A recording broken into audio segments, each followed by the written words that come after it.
Imagina você ser sequestrada aos 15 anos de idade. Pior ainda, o sequestrador é seu tio, que lhe quer como escrava sexual. Imagine passar 10 anos privada da sua família, dos seus amigos, da escola, sendo vítima desse sujeito. Esse é o triste caso de hoje, o sequestro da menina do Rio Bananal, no Espírito Santo. Eu sou o Rodrigo Vilela Veiga, estou aqui com meu amigo Sandro Cel e você está no Baseado em Fatos Criminais, o seu canal de True Crime. É um caso que, claro, tem estupros, tem abuso, tem a pessoa que não pode ir para a escola, mas eu garanto que você só viu esse caso em notinha de rodapé nos jornais. Esse caso foi agora, nesse mês. Você só viu notinhas. Eu fico pensando, isso tem a ver com a desigualdade social em matéria penal. Se essa moça não fosse lá do Rio Bananal, se essa moça não fosse uma moça pobre, isso era a capa de todos os jornais, como a gente vê casos semelhantes nos Estados Unidos ou na Europa. Uma pessoa passa 10 anos num cativeiro e esse caso não ganha grande mídia. E esse caso não tem essa relevância. Então, antes de a gente começar, fica essa reflexão. O que faz um caso criminal ser tido como de grande relevância e um caso passado assim, é mais uma moça que perde 10 anos de sua vida? Tudo começou em 2014, quando ela tinha 14 anos de idade. O tio descobre que ela estava tendo paqueras na escola, coisa normal de adolescente, e ele então, para corrigi-la, passa a abusar sexualmente dela já em 2014. Para corrigi-la. Para corrigi-la, né? Em 2015, quando ela tinha 15 anos, o tio a obriga a fugir com ele. Tá? Ele fala que se ela não for com ele, ele matará toda a família dela. E aí, como ele já tinha um poder sobre ela, obviamente por essas questões que ele fazia de abuso sexual, ela, com medo, cede às pressões. E para disfarçar essa fuga dela, vamos dizer assim, ela deixa uma carta escrita para a família dela, dizendo que ela estava indo embora, que estava insatisfeita com a família, aquela coisa toda, né? Que ele forçou Que ele forçou ela a fazer, obviamente, né? Então, ela é sequestrada no Rio Bananal, que fica no norte do Espírito Santo. É levada para Teixeira de Freitas, que é no sul da Bahia. Diz que lá ela ficou trancada em casa, trancada dentro de casa, não podia falar com ninguém, não podia frequentar a escola. Ela só falava com pessoas com ele intermediando. Ela não tinha, nunca ia para a rua, nada disso. Depois ela vai para Vitória, para o Espírito Santo, e depois para Jurucuçu, quando ela chega aos 18 anos, tá? E aí, nesse tempo todo que ela fica com ele, ela fica sempre trancada, sempre impedida de fazer qualquer tipo de coisa, porque ele não permite que ela faça. Claro. Ok, mas os pais dela, ela ficou muito tempo lá. Os pais dela não intervieram, não foram atrás, acharam que ela mesmo foi-se embora? Não, os pais, Sandro, realmente eles não acreditaram nada do que foi dito naquela carta e procuraram tanto a delegacia de polícia quanto o Ministério Público Estadual para que fizessem buscas para achar a menina e, infelizmente, por 10 anos, não conseguiram isso. Ok, ele levou a menina, tirou, afastou ela, levou ela para casa como queria. Parece que esse abuso sexual deve ter continuado. Além disso, ela sofreu mais algum tipo de crime, além desses estupros, né? Sim. Dentro do sequestro? Sim, ela também foi obrigada a trabalhar para ele na roça e ela receberia por esse trabalho R$100. Então ela era obrigada, né, a arar a terra, a cuidar da terra, porque ele obrigava ela a fazer isso, o que seria aquela ideia de condição análoga a de escravo, não é assim? De submeter alguém a uma condição análoga a de escravo. Isso mesmo. Agora não deixa, depois nós vamos ter que discutir, não deixa de ser assim curioso que numa relação de sequestro, ele mandava ela trabalhar para terceiros, ele remunerava ela. Por mais insignificante que fosse o valor, né, ele remunerava. Isso é uma primeira coisa que torna mais complexa essa história. Né? Mas o que é estranho é que ela não tinha nem como gastar, porque ele não deixava ela fazer nada nunca sozinho, né? O que é esquisito essa remuneração também. Isso justamente vai dar alguns interrogantes, né? Mas vamos à frente. Então, nesses cuidados, nesse tempo, então, aqui nós já temos uma pessoa que é impedida de tocar sua vida, é afetada na sua dignidade, naquilo mais amplo, na sua dignidade de ter o seu próprio corpo, de decidir com quem vai ter relações, né? De decidir acerca da sua vida e de ter que trabalhar forçada e ainda de ficar num cativeiro. Então, esses é basicamente os crimes do qual ele pode ser acusado. Bom, tem mais um fato que realmente, né, é muito chocante, né? Porque nesse período de 10 anos ela teve um filho, tá, com ele. E esse filho morreu 21 dias após o nascimento. Provavelmente por falta de cuidados médicos. E aí podemos aventar mais um crime aí. Vamos comentar depois com vocês essa questão. Isso, o que nós estamos falando é até de um possível homicídio, né? É um homicídio por ter se omitido ou não ter deixado, por exemplo, ela procurar tratamento, né? Seria aí um homicídio do próprio filho dele em relação, né, do filho dela, proveniente aí de um estupro. Então nós temos, de novo, um caso assim do que essa moça passou. É inacreditável como que isso teve tão pouco destaque.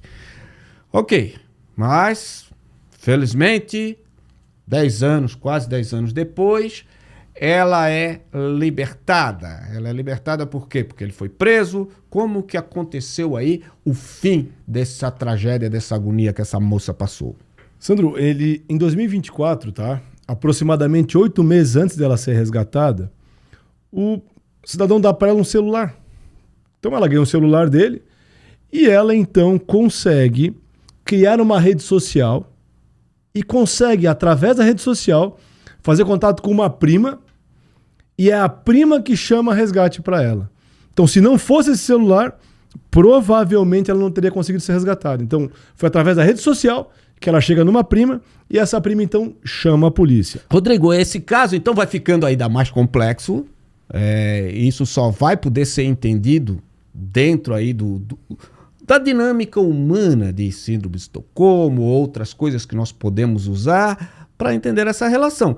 Porque ela não fica, ao que parece, naquela situação lá trancada no calabouço. Ok? Ela tem uma certa autonomia para trabalhar em casa de terceiros. Quando eu falo autonomia, é que sai para a rua, ainda que no controle dele. De alguma forma, ele promete remuneração para ela. E 8 meses antes, ele dá um celular para ela. Isso tudo me faz acreditar que na cabeça dele, ela tinha aderido àquilo que teria se transformado numa relação. Porque ele estava tão seguro de que ela estava com ele, ou que era um cativeiro mais mental, que ele deixava ela mexer inclusive em rede social. Então, ok, temos essa situação. Então ela faz ali numa rede social, ela consegue contato com essa prima e essa prima acha que é uma situação que ela precisa de resgate. E como que se dá esse resgate? Aí a polícia, no dia 19 de setembro de 2025, vai até a região. Então eles saem de Vitória, no Espírito Santo, andam 450 quilômetros até Jucuruçu, no sul da Bahia. Eles encontram um local que eles imaginam que seja o local em que ela está detida. E na manhã do dia 20 de setembro, então eles conseguem libertar a mulher. Infelizmente, o criminoso acaba fugindo. Segundo lá a polícia, ele conhecia muito bem o terreno, ele consegue desaparecer, apesar de ser perseguido pela polícia, ele consegue fugir. E na casa dele, além de resgatarem ela, são encontradas 3 armas. Uma arma de fabricação caseira, uma espingarda calibre 12 e um revólver 38. Olha, é claro, tudo teria que ver, analisar bastante a situação, mas uma operação, uma busca que já vai de 10 anos, que tem o local do cativeiro, deixar o sujeito escapar, é claro que não estamos aqui para dizer, né, porque as coisas podem ter a sua própria complexidade, a prioridade sem dúvida era a moça, mas não deixa de ser assim, poxa, vem lá, se deslocam lá de longe e não pegam lá o caboclo, mas ok, eles estão indo atrás, né, deve estar fazendo aí aquilo que deu para fazer, ok, isso aí. Então nós temos aqui vários crimes que eu queria que você enumerasse, De a gente entrar nessa questão criminal, eu queria te perguntar uma coisa, né? Não haveria aí uma relação incestuosa entre os dois, já que ele era tio, ela era sobrinha? Isso tem algum peso no direito criminal, no direito penal? Isso é crime? Olha, Rodrigo, o incesto no Brasil, a relação entre parentes próximos, ela não é crime. E é assim em vários locais do mundo também. Né? Só em situações especiais que haveria crime, porque se entende que isso já há um tabu social tão grande que as pessoas não costumam fazer isso. Se os vizinhos descobrem ou coisa parecida, já seria o suficiente para evitar. Mas não é crime desde que as pessoas estejam na idade capaz de consentir. Veja, com 15 anos, ela já poderia consentir numa relação sexual, já poderia. Não é mais o chamado estupro de vulnerável.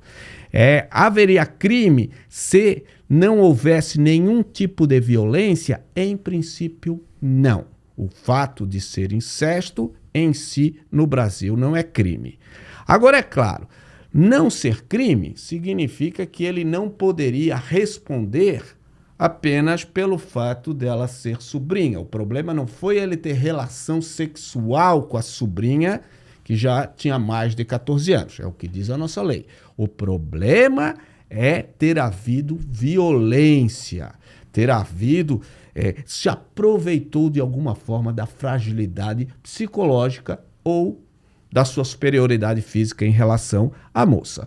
Agora, tio e sobrinha no Brasil podem, por exemplo, casar?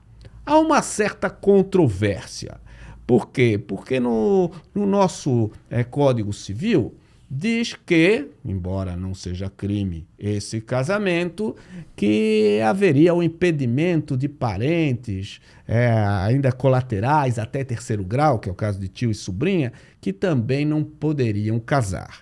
No entanto, se tem interpretado isso no sentido de um outro decreto que nós temos, que ainda está vigente, que quando a relação entre tio e sobrinho, ou sobrinho e tia, se pode abrir uma exceção judicial desde que 2 médicos atestem que não vai haver risco aumentado de ter dano físico ou mental para as crianças que dali nasçam.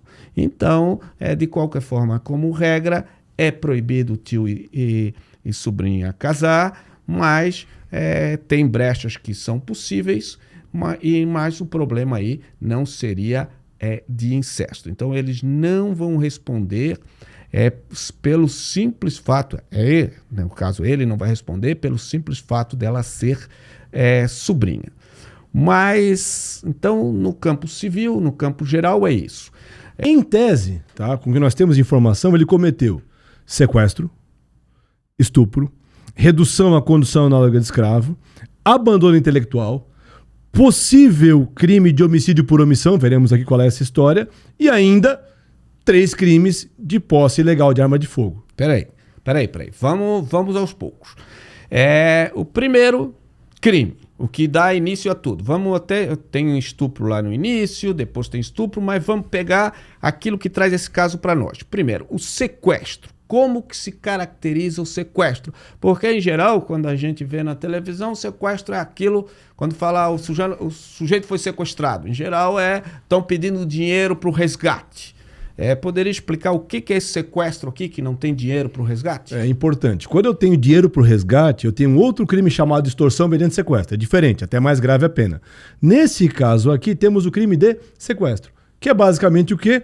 Privar a liberdade de alguém contra a sua vontade, que é exatamente o caso. O tio, então, pega ela, ameaça ela, que se não vier com ele, ele vai matar a família dela, e ela vai ameaçada por ele. Ou seja, ela está sendo obrigada a ficar presa com ele ali trancada. Esse é o sequestro. Neste caso, Sandro, nós temos aí 2 qualificadoras para esse crime aí. 2 situações que aumentam a pena. Que vão aumentar a pena dele, tá? A primeira delas é que foi praticado contra menor de 18 anos. Sim. E a segunda delas é que foi praticado com fins libidinosos, ou seja, com fins sexuais, que é o estupro.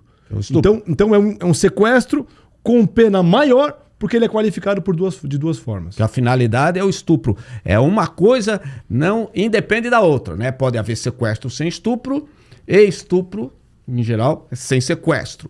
Mas até o estupro, o sequestro para fins sexuais, antes era chamado de rapto. Hoje essa figura não existe mais, então nós temos aqui esse primeiro crime. O crime mais óbvio, né, que começa tudo, depois aí do sequestro, né, o que torna essa situação tão grave, é claro, é crime de estupro. Eu pergunto primeiro, ela era sobrinha, etc. Qual o reflexo disso? É um estupro de vulnerável, a primeira vez que ela transou com ele? Estou falando transou, é estupro, né? Mas a primeira relação que ela tem com ele, pelo que a gente sabe, é aos 14 anos. Isso é estupro de vulnerável? Qual é a diferença para o outro estupro? Sandro, neste caso, nós não temos estupro de vulnerável. O estupro de vulnerável é aquele que acontece quando a vítima é considerada pela lei alguém vulnerável. Por exemplo, quem tem menos de 14 anos. Certo. Então, se ela tivesse, quando sofreu o primeiro ato sexual contra ela, menos de 14 anos, teríamos o quê? Estupro de vulnerável. Como o primeiro ato foi quando ela já tinha 14 anos completos, eu tenho ali estupro, não de vulnerável, mas um estupro com pena qualificada porque ela tinha menos de 18 anos. Certo. Então a pena já é mais alta do que a do estupro, dito assim, do caput do artigo. É uma pena mais alta. Se me permite assim sintetizar, a gente fala em estupro de vulnerável quando não interessa se a vítima concordou ou não. Por exemplo, se é uma menor de 14 anos, ainda que ela tivesse dito eu quero transar, quem aceita transar com ela está estuprando porque ela não tem querer, vamos dizer assim. Se ela diz sim ou ela diz não, é irrelevante. É estupro. A mesma coisa uma pessoa com incapacidade mental. No caso, quando não é estupro de vulnerável, que você está tratando aí, a pessoa faz sexo, ela já teria condição de consentir. O problema é que ela é forçada. Ela é forçada ou mediante violência, porrada, por exemplo, ou grave ameaça. Esse é o caso, né? Pelo que você falou. Que é o caso, né? Porque eles dizem, senão eu vou matar tua família. Então, mas mesmo assim é aumentado porque eu tenho uma menor. E por quê? Porque ele é tio também. Sendo tio, a pena é dobrada. Sendo tio, a pena é dobrada, ok. E tem mais um detalhe, Sandro. Só poderia, nesse caso, haver estupro de vulnerável caso se demonstrasse que ele drogava ela, por exemplo. Então, se ele drogasse ela para fazer sexo com ela, teríamos aí sim vulnerável, mesmo ela sendo maior de idade. Certo. Ok. Então, nós temos essa situação. Mas nós temos outros crimes, depois nós vamos ter que tratar um pouco mais desse problema de quantas vezes ela foi estuprada ou etc. Mas vamos lá. Nós temos ainda, além desses dois crimes, sequestro e estupro, nós temos um chamado de redução da pessoa à condição análoga de escravo, né? Nesse caso de você forçar a pessoa a trabalhar. Nesse caso, como é que fica a pena? Pode falar um pouco sobre esse crime? Então, ela já sofreu 3 crimes: sequestro, estupros e foi, de alguma forma, reduzida à condição semelhante à de escravo. É isso? Esse crime, Sandro, ele tem a ideia de punir o sujeito que obriga a pessoa a trabalhar em condições desumanas, com remuneração pífia, com aquela história de não poder sair do local, de ser obrigado a cumprir as ordens que ele determina, com jornada de trabalho absolutamente assim desumana. São situações que levam o sujeito à condição análoga de escravo. Essa é pior ainda, porque essa não era nenhuma condição insalubre de trabalho ou fora da lei. Era você vai trabalhar e está acabado. Ainda que tivesse remuneração, né? Ainda que uma pessoa escravizada receba uma remuneração, mas ela disse, eu não quero trabalhar. Não, você vai trabalhar, porque eu estou determinando. E como ela não podia sair de lá nunca, né? Ela ficava submetida sempre às vontades dele, né? Por isso trabalhar onde ele quer, como ele quer, nas condições que ele coloca, com o pagamento ou não pagamento que ele coloca. E a pena aí, Sandra, é de 2 a 8 anos, aumentada da metade, porque ela era adolescente, né, quando começou essa história. Então, por isso, a pena também é aumentada. Eu vou falar de mais um crime, Rodrigo, antes de a gente falar do de armas, que eu me lembrei aqui, o tal do abandono intelectual. O abandono intelectual, ele é um crime que que é cometido pelos pais ou pelos responsáveis, no caso aí, ele era responsável, a partir do momento que ele estava com ela, de não mandar para a escola, para o ensino fundamental, pessoa nessa idade. Ela ainda não tinha completado ali o ciclo fundamental, então teria esse crime. Esse crime é um crime bastante pequeno, é um crime mais para pressionar os pais a botarem os filhos na escola. Talvez ele acaba não respondendo, porque ela já estava dentro do sequestro, um crime absolve o outro, etc. Mas, de qualquer forma, nós lembramos que impedir uma criança ou um adolescente não colocar, não é simplesmente eu não deixo ele ir, é eu não matriculo, é também um crime pelo qual os pais ou responsáveis respondem. Rodrigo, eu tenho, então, todos esses crimes aqui. E temos crimes, antes da gente entrar um pouquinho mais nesses detalhes, nós temos ainda esse negócio de que ele foi pego com 3 armas, né? Então, nós teríamos mais 3 crimes de posse ilegal de arma de fogo. Né? Então, olha, esse sujeito aqui, ele sem dúvida que ele tem uma pena que, se nós formos pensar, né, só por alto, né, ainda não estou tratando do caso da criança que morreu, se nós formos pensar só por alto, ele já tem uma pena enorme, o que ele faz jus, sem dúvida. Né? Agora, nós temos um dos casos, que eu quero tratar um pouquinho mais depois, mas que parece que é um dos casos mais dramáticos. Ela teve pelo menos um filho. Isso aqui ainda demanda investigação, e algumas investigações que são muito difíceis, porque a intimidade de uma pessoa que viveu 10 anos, é possível que ela tenha tido abortos, né? Por não poder procurar médicos ou naquela condição. Nada impede que ela tenha tido outros filhos que morreram, né? Etc. Mas de um parece que está certo. Então, ela teria tido um filho. 21 dias após o nascimento, essa criança morre. Veja que ela não poderia levar a criança num centro médico, não poderia isso, etc. Então, em princípio, isso poderia ser também um homicídio contra a criança. Isso levaria até esses crimes para o júri e tornaria tudo mais complicado. Então, eu queria te perguntar agora, tanto sobre esse, quanto especificamente aí sobre alguns detalhes desse crime, tá? Primeiro, estupro. A gente não sabe quantos ela sofreu. O que nós sabemos é que teve várias, e eu vou presumir que é estupro, porque quando a pessoa está numa posição de sequestrada, eu não vou acreditar que ela tenha relações consentidas, porque toda a situação já é de falta de consentimento. E não tem, acho que nem ela sabe, porque ali eles viviam, aparentemente, para os outros, uma relação marido e mulher. Então, se eu contar que cada relação sexual era um estupro, deve ter tido um número enorme. Como que é isso? Como que vai ser a pena? Eu vou pegar cada estupro que eu descubro e somo. Então, eu tenho uma pena ali até 15 anos, aí até 15 anos desse, mas até 15 anos daquele. Como fica esses vários estupros que nós não temos nem como contar? Sandro, nesse caso, vai aparecer uma figura do direito penal chamada crime continuado. Qual é a ideia? Em vez de eu responder por cada um dos crimes e somar as penas dos crimes, a legislação vai dizer o seguinte: bom, como são crimes da mesma natureza, praticados no mesmo local, com intervalo de tempo entre eles inferior a 30 dias, né, que vão se fazendo, eu responderia por um estupro e todos os demais seriam a continuação do primeiro. E aí, qual é a consequência? Eu respondo por um crime, aumentada a pena de 1/6 a 2/3. Como no caso foram mais de 7 estupros com toda certeza, seria um aumento como de 2/3. O máximo que poderia aumentar.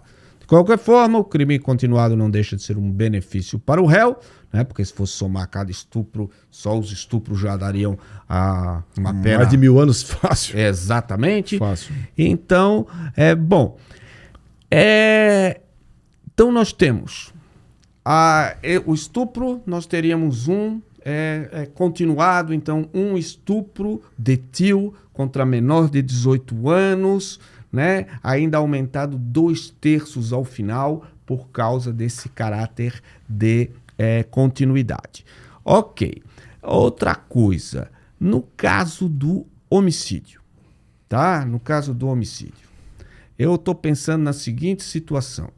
Ela tem o filho, ela engravida, ela tem o bebê nasce, vive 25 dias e morre, quando se poderia talvez acreditar que se ele, como pai, tivesse levado ao hospital, ele poderia não ter morrido. Vamos supor que dê para ter elementos que mostrem isso. Ele responderia por homicídio, mas ele não matou, a criança teria morrido. Como assim? Responderia assim, Sandro, é que algumas pessoas têm o dever legal de agir em relação aos seus protegidos. No caso aí, eu tenho um pai que tem o dever legal de proteger seu filho. É o que o direito penal chama de garantidor ou garante. Então, o pai é o garantidor do seu filho. Então, quando o pai ele se omite de prestar socorro àquela criança que estava em alguma situação de que poderia vir a óbito, ou não leva ao médico, não toma providência nenhuma, o que a lei entende? Que o pai, ao se omitir, causou a morte. Então eu teria o que se chama de homicídio por omissão. Então a omissão do pai foi que matou aquela criança. Então ele responderia com certeza por isso, se ficar provado, é claro, né, que foi essa negligência, essa quebra de cuidado que fez com que a criança falecesse. Né? Então se só tiver elementos suficientes para isso, esse crime vai ser julgado no júri. No júri. Pela população. No júri. Porque nós temos como regra que quando eu tenho um crime doloso contra a vida, que seria o caso, todos os crimes que estão grudados nele, né, que são os anexos, coisa etc., eles são atraídos para o júri também. Né? Então, viraria aí uma justiça mais da própria população. Claro, supervisionada pelas regras do direito. Então, eu poderia falar aí também, pelo menos, de uma morte. Então, eu teria, ele certamente, se nós pegarmos só esses crimes que nós já falamos, ele certamente, dificilmente, não passaria de 40 anos. Ô, Rodrigo, mas quando a gente fala, o sujeito pegou 100 anos, 200 anos, qual a diferença entre pegar 200 e pegar 40? É claro, 200 é um número absurdo, porque ninguém vive 200 anos, mas a justiça, às vezes, ela dá 200 e poucos anos. No caso que nós fizemos aqui do menino lá, do sujeito que atacou a creche de Blumenau, foi 200 e poucos 220. anos. 220 anos. Qual é a diferença entre pegar 40 anos e pegar 220, por exemplo? Sintetizando o que o Sandro falou, no Brasil, ninguém cumpre mais do que 40 anos de pena. Então, se tu pegou 1000 anos, tu cumpre 40. Se pegou 40, cumpre 40. Então, o limite é 40 anos a partir dessa mudança. Antes era 30, agora é 40. Bom, então para que serve condenar o cara a 100, 200, 300? É porque nós temos um sistema de progressão de pena. Então, o sujeito começa no sistema fechado, onde ele fica completamente isolado da sociedade, vai para o semi-aberto, em que há algumas possibilidades de saída, e vai para o aberto até que termina a pena. Esse escalonamento de pena, ele é baseado no quê? Não nos 40 anos que a lei limita, mas no total de pena que ele pegou. Então nós temos um caso aqui na semana retrasada, de um sujeito que pegou 90 anos de prisão. No caso dele, ele teria que cumprir 50% da pena para a progressão de regime. 50% de 90 dá 45. Então ele vai passar 40 anos em regime fechado, que é bem provável que seja a mesma coisa que esse sujeito aqui vai pegar, porque se ele pegar uma pena, vamos dizer, de 100 anos, imaginemos assim, ele passará provavelmente 40 anos inteiros em regime fechado. Essa é a diferença. Rodrigo, estamos falando disso, mas já faz tempo. Muitos crimes aí já devem estar prescritos, não é isso? Bom, assim, os crimes de estupro, pela gravidade que eles têm, pela pena que eles têm, não estão prescritos ainda. E mais, o crime de sequestro e o crime de redução à condição análoga de escravo são crimes chamados de crimes permanentes. O que significa isso? Enquanto a vítima estiver sequestrada ou enquanto ela estiver reduzida à condição análoga de escravo, o crime está se consumando todos os dias. Então, no tempo que ela ficou lá presa com ele, não contou a prescrição desses crimes. Então, os crimes não estão prescritos. Talvez o único prescrito seja o abandono intelectual, que a pena é muito pequenininha e aí acaba levando, né, que não iria fazer nenhuma diferença. Grande diferença. Então, ele não vai se beneficiar pela prescrição, ele está bem complicado. Não é isso, Rodrigo? Exatamente isso. Sandro, eu queria te perguntar uma coisa, Sandro. Tu, como é sociólogo, tens aí, né, doutorado em sociologia e tal, me responde uma coisa. Por que ela não fugiu, Sandro? Pô, se ela ficou 10 anos com ele, ele não ficava colado nela, ela ia trabalhar em alguns lugares, tal, que ele mandava. E como ela não fugiu, eu podia falar que ela meio que virou cúmplice dele nesse caso?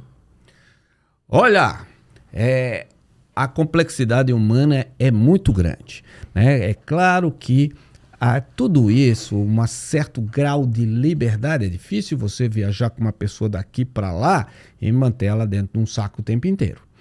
Então, algumas coisas fazem antever que ela tinha uma certa liberdade. Veja que ela teve um celular 8 meses antes, mexia nas redes sociais, ele dava dinheiro para ela. Se dava dinheiro era porque ela poderia comprar alguma coisa, senão não fazia sentido. Tudo isso dá uma ideia de que ela se adequou um pouco àquela solução durante muito tempo. Mas isso não quer dizer cumplicidade, isso não quer dizer que ela contribuía, que deixou de ser crime. Por quê, Rodrigo? Porque aqui pode ser um caso clássico de síndrome de Estocolmo. Essa síndrome, muita gente já ouviu falar, etc. Claro, ela não é algo descrito como uma síndrome propriamente no saber médico. Ela é mais de uma construção, né, a partir do que se vê em determinadas situações em que uma pessoa fica muito submetida ao outro. Ela tinha 14 anos, o tio dela não deixava de ser uma figura muito forte de autoridade, né? E fica aquele misto, é meu tio, ele diz que cuida de mim, vai ficando na cabeça uma coisa muito louca, e quando a pessoa fica aterrorizada, há uma tendência de ela, até para se proteger, um mecanismo praticamente dos mamíferos, dela começar a negociar com a pessoa. Por quê? Porque se ela ficasse o tempo inteiro só naquela situação tentando fugir, talvez ela tivesse até já morta, né? Então, de alguma forma, a pessoa, por uma questão de sobrevivência, passa a ter uma relação de ódio, mas também de admiração por aquele que tem um poder absoluto sobre mim. Isso acaba causando no outro, por isso a síndrome de Estocolmo pega os dois, isso acaba causando no sequestrador também um certo afeto, um certo afeto maior em relação à presa que ele tem, né? Então, em termos de sobrevivência, isso pode ser um ajuste que acontece. Agora, a pessoa só consegue, parece uma situação dessa, ela fugiu com o tio, tem toda aquela situação também, sobretudo, muitas vezes, claro, na nossa sociedade, muito contra as mulheres, ela não sabia se quando ela voltasse para casa não ia dizer tu é que quisesse com ele, porque tu é vagabunda, etc. Ela estava numa situação que já tinha passado tanto tempo e que ela, me parece que ela também questionava, será que é muito típico em quem sofre esse tipo de abuso? Será que eu também não sou culpada, etc. É uma questão que mexe com tantas coisas que a vítima acaba, ela sim, se sentindo cúmplice. Então, me parece que, salvo, assim, que se tivesse provas muito claras, né, a declaração dela muito clara de que depois ela quis ter uma relação consentida com o tio, em princípio, ela é vítima o tempo inteiro, do início ao fim. Mas eu te pergunto, Rodrigo, porque isso é uma questão que que sempre se discutiu no direito, suponhamos, e há casos nisso, inclusive de estupros de vulnerável, etc., em que numa situação como essa, vamos supor agora ela foi libertada.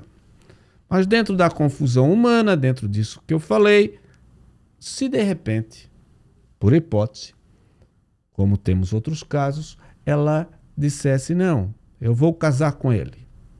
E ela casasse com ele.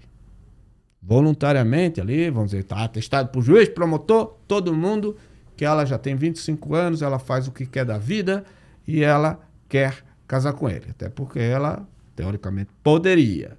Mas pergunto, isso faria com que sumisse os crimes, por exemplo, de estupro?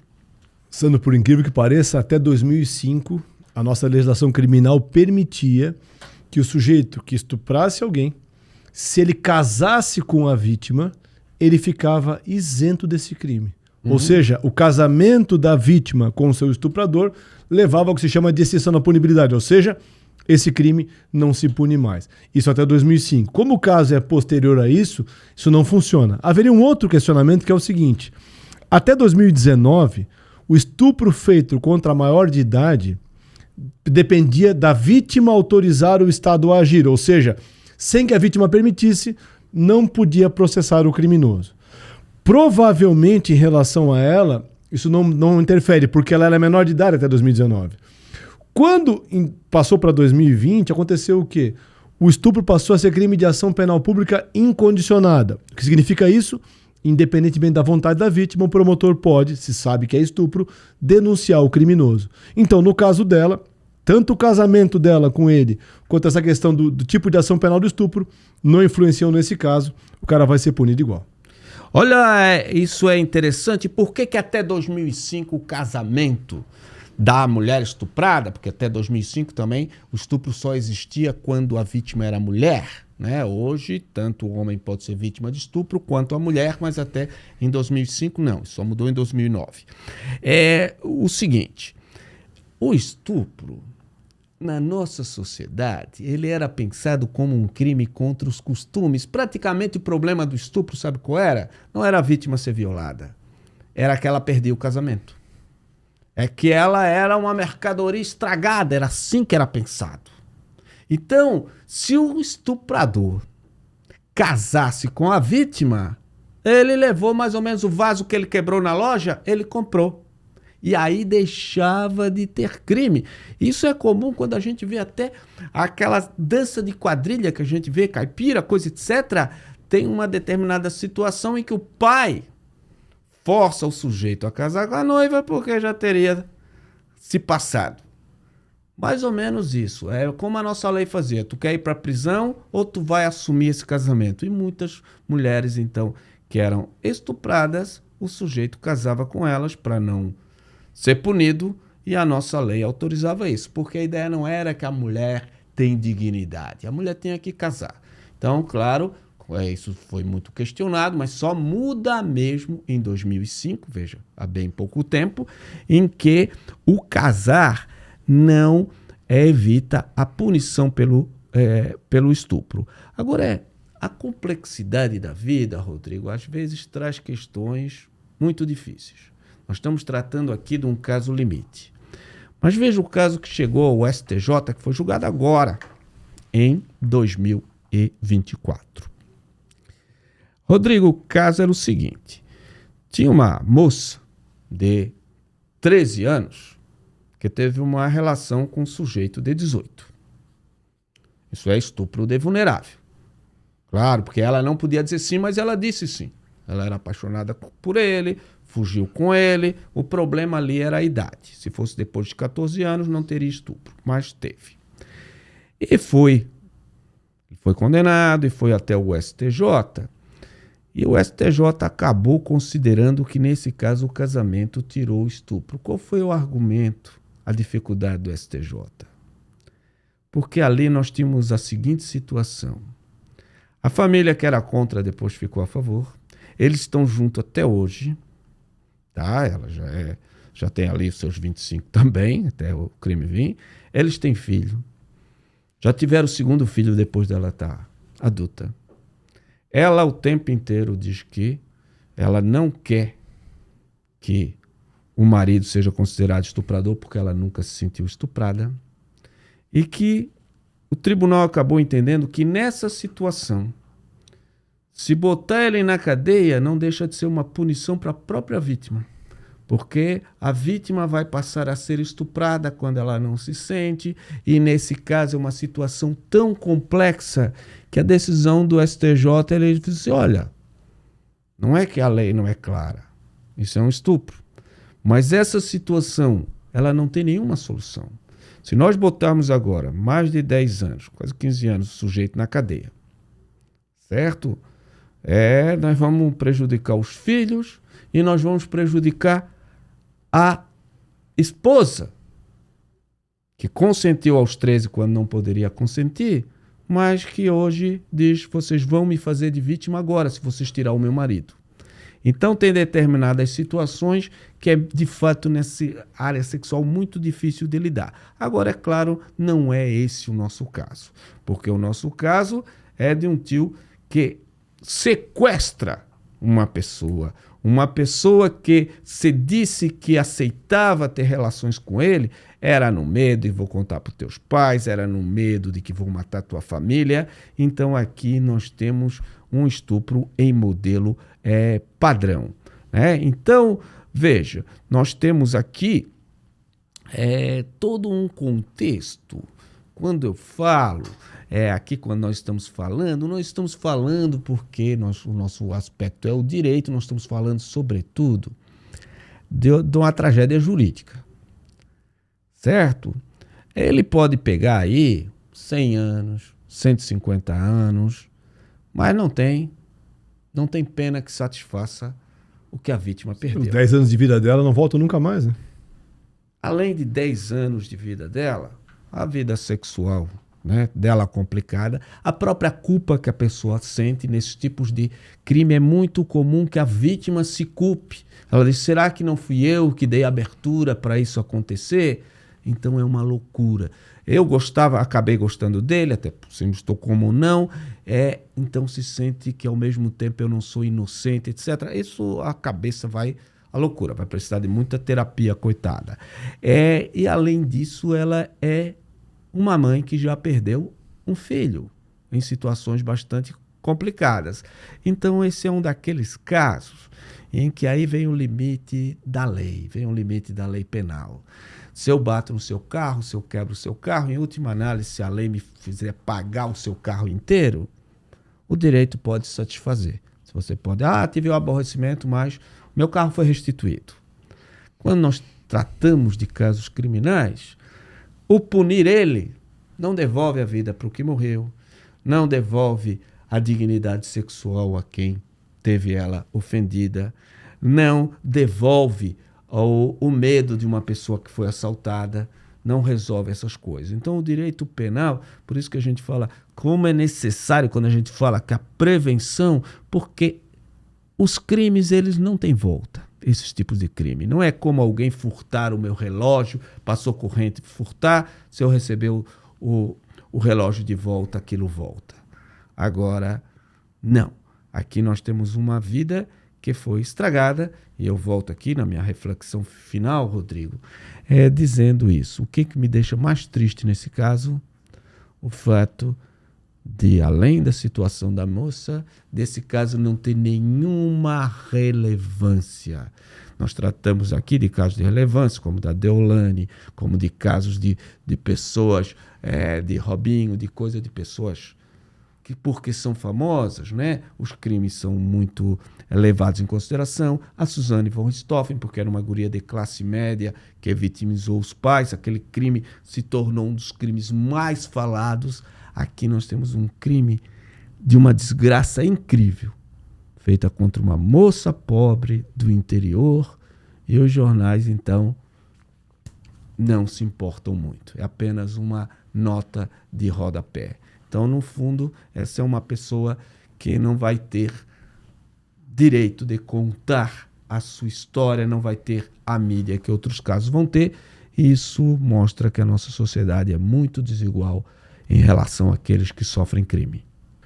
Sandro, realmente, se pensarmos bem assim, no fundo, quem tem uma pena perpétua, uma pena para todo sempre, é essa moça, né, que foi sequestrada e submetida a toda essa violência por parte desse tio, que vai ter uma pena, esperamos, bastante grande em relação ao que ele fez.